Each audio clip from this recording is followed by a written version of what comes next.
9 class. जैसा कि आप लोगों को पता है कि हिजरत नबवी जो कि हम लोग पहले पढ़ चुके हैं, हम लोग अपना सेकंड यूनिट स्टार्ट करते हैं जो कि है मिर्ज़ा गालिब के अदाद ख़साइल। तो इसको पढ़ने से पहले हम लोग इंट्रो पढ़ते हैं, वो है मौलाना अल्ताफ़ हुसैन हाली। इसमें तखल्लुस है जो कि शायर जो हैं वो मुख्तसर नाम के तौर पर अपनी शायरी में इस्तेमाल करते हैं। अब हम सबसे पहले पढ़ेंगे मौलाना अल्ताफ़ हुसैन हाली कब और कहाँ पैदा हुए।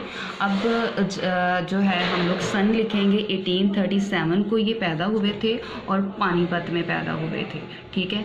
उसके बाद हम लोगों ने ये जो क्वेश्चन है वो करेंगे मौलाना अल्ताफ़ हुसैन हाली ने कब वफ़ात पाई। तो उन्होंने वफ़ात पाई थी 1914 को।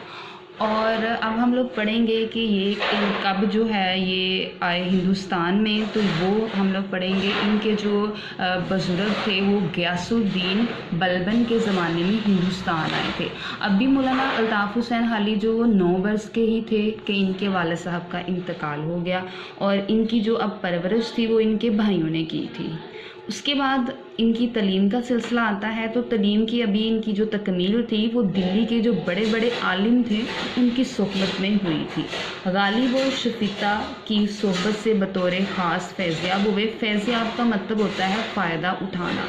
सर सैयद से भी तल्लुक़ खातिर रहा, यानी उनसे भी उनका काफ़ी गहरा रिश्ता था, काफ़ी गहरा तल्लुक़ था।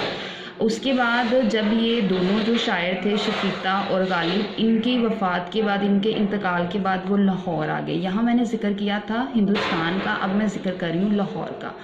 उसके बाद है और यहाँ इन्होंने पंजाब बुक डिपो में मुलाजमत इख्तियार कर ली।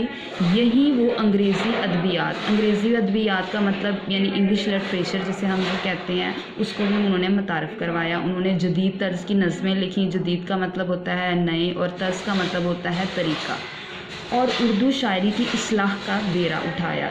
इस्लाह का मतलब होता है दुरुस्ती और बेरा उठाया का मतलब होता है ज़िम्मेदारी लेना। 1887 में सरकार हैदराबाद से 100 रुपया माहवार वजीफ़ा मुकर्रर हो गया और उन्होंने फिर मुलाजमत छोड़ दी और अपनी बाकी सारी उम्र जो थी वो तसनीफ़ व तलीफ़ में बसर की। इसमें जो मैंने आपको क्वेश्चंस बताए हैं, जो मैंने आप लोगों को सन बताए हैं और स्पेशली कौन सा ज़माना था, कब उन्होंने जो हिंदुस्तान आए थे, ये जो चीज़ें हैं वो आपके MCQs भी हैं, क्वेश्चन भी हो सकते हैं। इंशाल्लाह बाकी हम लोग अपना कल करेंगे।